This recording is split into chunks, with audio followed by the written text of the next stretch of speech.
नमस्कार साथियों, वैदिक आईएएस में आपका स्वागत है।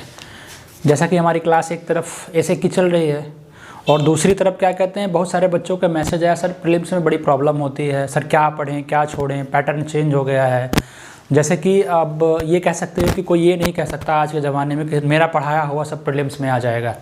लेकिन हाँ, एक चीज़ ये है कि इतना आइडिया लग जाएगा, मैं आपको बता दूंगा कि आप अच्छी दिशा में तैयारी कर सकते हो। जैसे कि हमारे हर जीएस के हर पेपर के अलग अलग क्लास होंगे और कोशिश करेंगे कि सब सारे के सारे टॉपिक के क्लास लगभग 15 हों। जैसे कि आपको सिलेबस पता ही होगा कि यूपी पीसीएस प्री में जो है, ठीक है, यूपी पीसीएस प्रीलिम्स में अगर आप बैठोगे तो 2 पेपर होगा, समझिएगा आराम से। जीएस फर्स्ट होगा और जीएस सेकंड होगा। फर्स्ट में क्या आता है, फर्स्ट में जीएस के कई सब्जेक्ट्स आते हैं और सेकंड में क्या कहते हैं, सी सेट होता है, ठीक है। सेकंड पेपर में सी सेट होता है और ये जो फर्स्ट पेपर का पोर्शन होता है, नॉर्मली सी सेट सब कर ले जाते हैं। जो भी थोड़ा बहुत मैथ वगैरह पढ़े होते हैं, रीजनिंग वगैरह, हिंदी भी आती है, इंग्लिश का कॉम्प्रहेंशन वगैरह आता है, ये अलग पोर्शन है, इस पर हम बात करेंगे। और हम जीएस की बात कर रहे हैं। फर्स्ट पेपर में जैसे जीएस के कई सब्जेक्ट्स हो जाते हैं, हिस्ट्री हो जाता है, ज्योग्राफी हो जाता है, इन्वायरमेंट हो जाता है, ठीक है, और पॉलिटिकल साइंस हो जाता है, इसी में साइंस हो जाता है और इसके साथ में क्या कहते हैं, इकोनॉमिक्स हो जाता है। इन सब के अलावा भी क्या कहते हैं, करंट भी आता है और कुछ एक्स्ट्रा नॉलेज भी होती है जो वो ऐड करने का प्रयास करता है।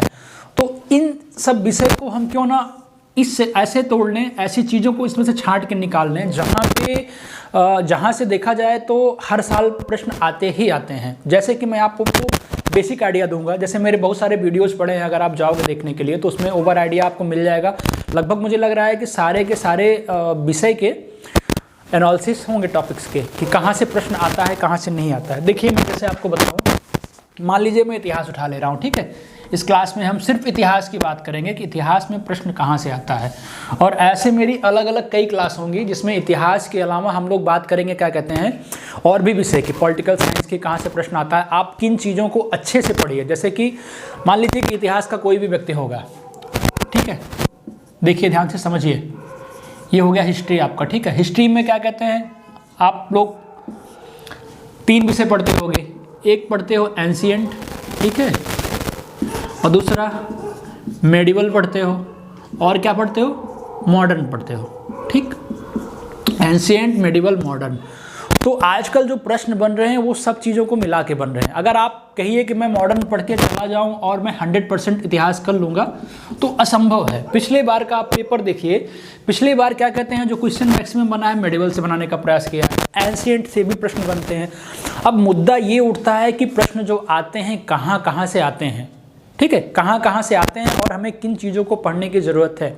जैसे कि अगर एक साल का आप प्रीवियस ईयर पेपर ले लोगे, अगर आपके पास 1 ईयर प्रीवियस पेपर का एनालिसिस करोगे तो आपको आइडिया आने वाले एग्जाम के लिए, जो नेक्स्ट लेवल का एग्जाम होगा आपका 2022 का, उसमें हो सकता है कि 50% आए। लेकिन अगर अपने साथ में आप 3+1 कर लीजिए, 4 साल का पेपर ले लीजिए और आप देखिए कि एंशिएंट में किन किन टॉपिक से प्रश्न आए हैं, मिडाइवल से किन किन टॉपिक से प्रश्न आए हैं और मॉडर्न से किन किन टॉपिक के प्रश्न आए हैं, आप उनको जब कॉमन करिएगा तो ओवरऑल मुझे लग रहा है कि अगर 5-5 देखोगे तो 15 बनेंगे। लेकिन 3 साल के पेपर को देखोगे तो आपको टॉपिक्स हो सकता है +5 हो जाए, +5 हो जाए, +5 हो जाए, ठीक है। अगर आपको इतिहास में कह दिया जाए कि 10 या 30 टॉपिक पढ़ के चले जाइए एग्जाम में, यहाँ से प्रश्न हर बार पूछा जाता है, तो क्यों ना आप उस 30 टॉपिक्स को आप अच्छे से मंथन करके जाओगे और आपका प्रश्न नहीं गलत होगा।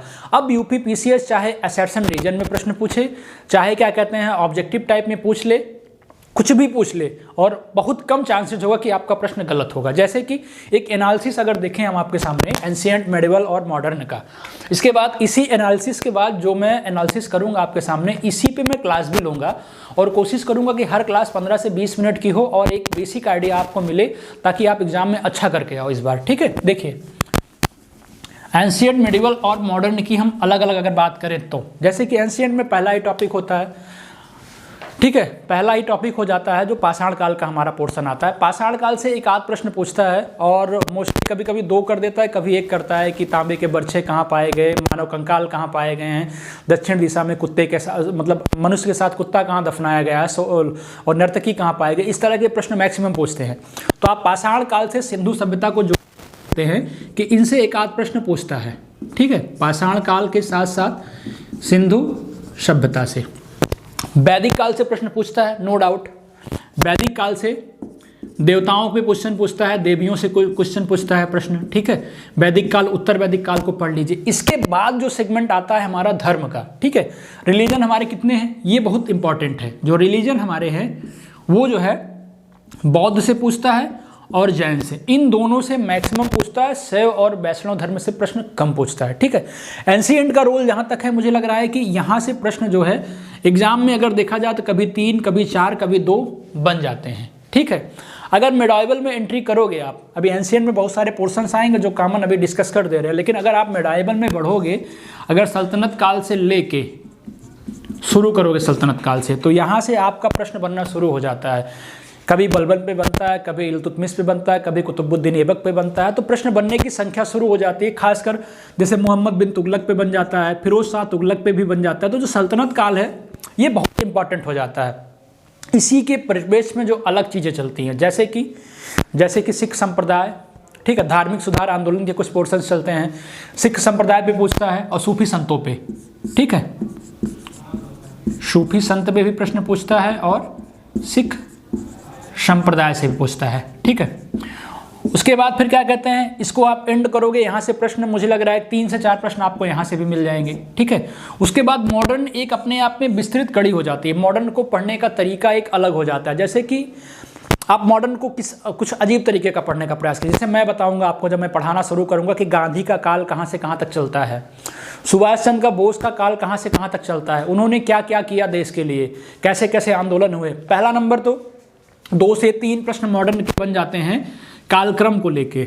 अगर मैं कहूँ कि आप क्या कहते हैं 1858 की घटना से लेके, ठीक है, 1858 की घटना लेके, या फिर इसके पहले आप क्यों ना 1847 को जोड़ दीजिए, ठीक है, यहाँ से लेके आपको क्या कहते हैं 1947 तक कालक्रम ओवरऑल पता होना चाहिए। कैबिनेट मिशन, कैबिनेट प्रस्ताव का आया, अगस्त प्रस्ताव कब आया, गोलमेज सम्मेलन कब हुआ, शिमला समझौता कब हुआ, इस तरह की चीज़ों को याद रखोगे तो आपका 3 प्रश्न यहाँ से तैयार हो जाएगा। बाकी जो इनका कालक्रम चलता है, धार्मिक सुधार आंदोलन चलते हैं, गवर्नर जनरल के बारे में आपको पढ़ना है, इस तरह कांग्रेस अधिवेशन के बारे में पढ़ना, ये एक अलग टॉपिक हो जाता है, अलग पोर्शन इसी में हो जाता है कि उन चीज़ों को भी आपको पढ़ना। ओवरऑल किस गवर्नर जनरल ने कौन सा सुधार किया था, इस तरह की चीज़ें अक्सर पूछने को देखने को मिलती हैं, ठीक है। देखिए अब मेरे पास प्रीवियस ईयर का पेपर है आपके पास, जैसे मैंने टॉपिक्स तो बहुत सारे मेंशन कर दूंगा पढ़ाते पढ़ाते, लगभग मुझे लग रहा है कि 10 टॉपिक्स होंगे, और कोशिश यही करूंगा कि हिस्ट्री थोड़ा सा लंबा जाएगा, 25 तक कंसाइज करूंगा, लेकिन कोई प्रश्न बाहर ना जाने का प्रयास करूंगा। जैसे कि अगर आप प्रीवियस ईयर का पेपर में आपके सामने उठा के देख रहा हूँ, इतिहास से कहाँ कहाँ प्रश्न बने हुए हैं, आप खुद आइडिया लगाइए कि इन सब चीज़ों से प्रश्न बनता है। और आप यही एक काम करिएगा कि आप 3 साल 4 साल के पेपर ले लीजिएगा, उन पेपरों का एनालिसिस करिएगा, ऐसे डायग्राम बना लीजिएगा और देखिएगा 2017, 2018, 2019 एंशिएंट में कहाँ कहाँ से प्रश्न आया है और कॉमन क्या है। कुछ टॉपिक ऐसे मिलेंगे, यहाँ भी आया, यहाँ भी आया, यहाँ भी आया, 4 साल 5 साल लगातार आया है, तो क्यों ना उन 4-5 साल जो लगातार प्रश्न और उसको हम छांट के अलग रख लें। जैसे एक इंपॉर्टेंट टॉपिक हो जाता है मॉडर्न में, आप पढ़ोगे तो क्या कहते हैं, किसान विद्रोह का हर बार प्रश्न पूछता है। फिर आप मिडुअल में और मॉडर्न में दोनों में पुस्तकें हैं, जो सूफी जो क्या कहते हैं लेखकों की पुस्तकें हैं। पिछली बार भी प्रश्न पूछ लिया था पुस्तकों पर, तो इस तरह के प्रश्न आते हैं। आप मॉडर्न की भी पुस्तकों का नाम नोट कर लीजिए, कौन पुस्तकें किसने लिखा है, और इसमें क्या कहते हैं लिख लीजिए कौन सा क्या कहते हैं अमीर खुसरो ने कौन सी पुस्तक लिखी है। इस तरह की चीज़ों को आप मेंशन कर लीजिए। तो इस तरह की चीज़ें अभी सामने आएंगी और आप मेंशन करिएगा कि कहाँ कहाँ से क्या आ रहा है, आप उस पर हमें कैसे काम करना है। और अभी हमारे पास 3 महीने का टाइम है, और कोशिश करिए कि इन 3 महीने के टाइम में, ठीक है, 3 महीने के टाइम में 90 दिन आपके पास है, 90 दिन में इतना अच्छा सा जीएस तैयार कर लीजिए कि आपको कोई समस्या हो ही ना, ठीक है। बाकी सीसेट में अगर आपको किसी में प्रॉब्लम होगी तो वो भी मैं मेंशन करा दूंगा। देखिए पहला प्रश्न मेरे पास है आपके सामने, हिस्ट्री का एक प्रश्न है मेरे सामने, निम्न में से किस स्थान पर भारत में प्रथम नगर, ये तो नहीं है, ये तो जो मैंने बताया कि एक्स्ट्रा में प्रश्न आते हैं उसमें से है। देखिए प्रश्न आ गया, निम्न में से कौन से एक 1924 के कानपुर संयंत्र मामले में शामिल नहीं था। इस तरह का प्रश्न आया, मतलब कानपुर से जितने मतलब आंदोलन हुए हैं, जो मैंने आपको बताया कि 1847 से लेके आप घटना पढ़ोगे, उसके पहले भी गवर्नर जनरल के समय में जो घटनाएं घटी। हाँ, एक प्रश्न और दिमाग में याद आ रहा है कि जो सुधार हुए हैं, जो सुधार हुए हैं 1773 के रेगुलेटिंग एक्ट से लेके 1935 तक। ये बहुत फेवरेट क्वेश्चन होता है, इसको आप पॉलिटी का मान के चलिए या हिस्ट्री का, बार बार प्रश्न यहाँ से भी पूछता है, तो ये भी एक टॉपिक में इंपॉर्टेंट हो गया। मेरा कहने का मतलब ये है कि इतिहास में 50% प्रश्न अगर आप चाहो तो आइडिया लगा लो कि हर बार मैं वादा करता हूँ वहीं आएगा। 50% में भी 25% आप निकाल लोगे, 70% में बता दूंगा कि इन टॉपिक को पढ़ के जाइए, प्रश्न आएगा ही आएगा। फिर 30% क्या कहते हैं, अगर आप मेहनत करोगे, एक बार पूरी किताब पढ़ोगे तो आपके लक पे डिपेंड करता है। लेकिन वो छात्र फेल हो जाता है जो लगातार किताब को खोलता है, एंशियंट पढ़ के खत्म कर दिया, मेडोल पढ़ के खत्म कर दिया और मॉडर्न पढ़ के खत्म कर दिया, पता लगा उसके भेजे में कुछ नहीं पड़ा और प्रश्न करके नहीं आता है, गलत हो जाता है, आते आते प्रश्न गलत होते हैं। आगे बढ़िए, देखिए कौन सा प्रश्न हमारे सामने है। एक प्रश्न हमारे पास है, poverty and un-British rule in India नामक पुस्तक किस वर्ष प्रकाशित हुई। कभी पुस्तकों का वर्ष पूछ लिया है, तो कभी अभी जो उन्होंने बताया कि जो मिडिवल में और मॉडर्न में पुस्तकें आएंगी आप उनको तैयार देख लीजिए, या फिर एंशियंट में अगर कुछ पुस्तकें हैं तो आप उनको देख लीजिए। तो इससे क्या एक आइडिया लगा कि पुस्तकों का आएगा ही आएगा। आप उसका एक चार्ट बना लीजिए, अच्छी अच्छी पुस्तकों को लिख लीजिए, कॉमनवेल्थ किसकी है, एनी बेसेंट की पुस्तक कौन कौन सी है, या फिर जवाहरलाल नेहरू की कौन सी सारी पुस्तकों के नाम, लाला लाजपत राय की कौन सी है, दादा भाई नौरोजी की कौन सी है, सारी चीज़ें आप एक साथ कंसाइज कर लीजिए। फिर अगला प्रश्न देखिए, आपको इसी में से आए हैं सारे के सारे। फिर एक प्रश्न आया है, निम्नलिखित में से कौन सा एक युग्म सुमेलित नहीं, वो उनके हैं, तीर्थंकर हैं और निर्वाण स्थल उनका दिया, ऋषभनाथ, वास, नेमिनाथ, महावीर का। मतलब अभी मैंने आपको बताया कि बौद्ध से प्रश्न आते आता है और जैन से आएगा। बौद्ध में बौद्ध संगीतियाँ हो गई, इन सब चीज़ों से प्रश्न आता है, जैन में बहुत सारी चीज़ें हैं। अब मेडावल में, मॉडर्न मेडावल में मिला के देखोगे तो आपको पूरा का पूरा गुप्त, गुप्तोत्तर, मौर्य उत्तर, इन सबसे प्रश्न आते ही आते हैं। उसके बाद जो दक्षिण भारत का आंदोलन रहा है, अब आजकल वहाँ से क्वेश्चन बना, कृष्णदेवराय से बन रहा है और सारी चीज़ों से बन रहा है, तो वो चीज़ें भी इसमें हम इंक्लूड करके आपको पढ़ाने का प्रयास करेंगे। अगला प्रश्न देखिए, सब प्रश्न सारे के सारे वहीं से आते हैं। राजा रणजीत सिंह ने किस स्थान पर अदालत आला का, शिवाजी वाले पूरा कालक्रम आपको देखना ही पड़ेगा, उसको भी आप नोट कर लीजिए कि मतलब यहाँ से प्रश्न बनता ही बनता है। और आगे देखिए, बहुत कम प्रश्न आए थे लेकिन फिर भी कम। देखिए ये कालक्रम आ गया जो मैंने इतिहास का बोला, शारदा अधिनियम, नेहरू रिपोर्ट, साइमन कमीशन, डांडी मार्च, इनको कालक्रम लगाना है। तो यहाँ से 2-3 प्रश्न बनते हैं। एक बार आप एक चार्ट बनाइए, शुरू से लेके अंत तक बेसिक चीज़ें लिख डालिए, आप 2-3 बार सरसरी नज़र से देखिए, आपका दिमाग में बैठ जाएगा कौन सी घटना कब घटी है, बस खत्म। या उससे किसी कहानी को रिलेट कर लीजिए, आपको याद रहेगा। फिर आया हुआ है, निम्न शासकों में से कौन सा सुमेलित नहीं है, शासक और राज्य है, राणा हमीर, राणा चुंडा, मलिक राजा फारूकी, ये भी क्या कहते हैं उसी में से आया जो प्रश्न अभी हमने आपको डिस्कस किया, राजा राणा प्रताप वाला। आगे फिर एक आया, नोबेल पुरस्कार विजेता अमर्त्य सेन द्वारा, ये तो थोड़ा सा करंट का क्वेश्चन बन जाता है। और फवायद उल फवाद जो क्वेश्चन आया था, ये भी मैंने बताया कि आपको यहाँ की पुस्तकों को देखना पड़ेगा, मॉडर्न और मेडाइवल की क्या कहते हैं। तो देखिए प्रश्न मतलब बहुत इजी है ट्रैक करना।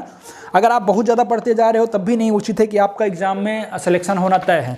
लेकिन अगर कुछ इस तरह से, एक बार तो पूरी किताब आप पढ़ो, लेकिन उसके बाद क्या कहते हैं कुछ चीज़ों को जो मैंने बताया कि आप छांट के रखोगे, उनको रख लीजिए। देखिए प्रश्न क्यों नहीं आता है, आपके प्रश्न अपने आप बनेंगे, आप उन्हीं पे फोकस करने का प्रयास करिए, उनके नोट्स बनाइए, आप उनको बार बार पढ़िए। एक प्रश्न हमारे सामने और है, सातवाहन वंश से आया है, जो मैंने बताया कि दक्षिण भारत के इतिहास के बारे में प्रश्न पूछ रहा है। सातवाहन वंश या उनसे रिलेटेड जितने भी वंश हैं उनको पढ़ के जाइए आप। शक, कुषाण, सातवाहन जो भी हैं वहाँ से भी प्रश्न काठ पूछ लेता है, सोने के सिक्के कभी सातवाहन का पूछ लेता है, कुछ भी पूछ लेता है। एक क्वेश्चन और आया है, निम्नलिखित में से किसने कभी भी राष्ट्रीय कांग्रेस का हमने आपको बता दिया कि वो कालक्रम पढ़ लेना, वहाँ से प्रश्न बनता है। और वो अधिनियम से प्रश्न आया जो हमने आपको यहाँ ऊपर बताया, 1773 लेकर 1935 तक आया है। ये ऐसे प्रश्न जो बार बार एग्जाम में आए हैं और हमेशा आपको मिलेंगे, इसको आप नकार नहीं सकते हो। तो प्रश्नों की संख्या मोस्टली 10-12 रही हुई है, लेकिन ऐसे ही प्रश्न बने हुए हैं। तो ये हमारे टॉपिक्स इस तरह के इतिहास के हो जाएंगे और इसी तरह हम आपको एंशिएंट से शुरू करेंगे, मेडाइवल और मॉडर्न का कोई ऐसा टॉपिक नहीं छोड़ेंगे। और सबसे बड़ी चीज़ कि हम आपको माइंड मैप के थ्रू बताने का प्रयास करेंगे, ताकि आप क्या कहते हैं, एक बार मेरी क्लास देखने के बाद आप नोट्स बना लो और उसके अलावा आपको बहुत कुछ पढ़ने की ज़रूरत नहीं पड़ेगी। मेरी एक क्लास का जो माइंड मैप बनेगा वो मुश्किल से 1 से 2 पेज का बनेगा, ताकि आप उसको एग्जाम में सरसरी नज़र से देखते जाओ, बाकी कहानी मैं सुना दूंगा। ऐसे ही अगला क्लास मेरा भूगोल का होगा, फिर इसके बाद मेरा क्लास क्या कहते हैं इतिहास का, उसका पॉलिटिकल साइंस का होगा, अर्थव्यवस्था का होगा। सारे विषय का एक एनालिसिस और एक टॉपिक देंगे आपके दिमाग में, उसके बाद फिर हम आपको क्लास पढ़ाना शुरू कर देंगे। धन्यवाद।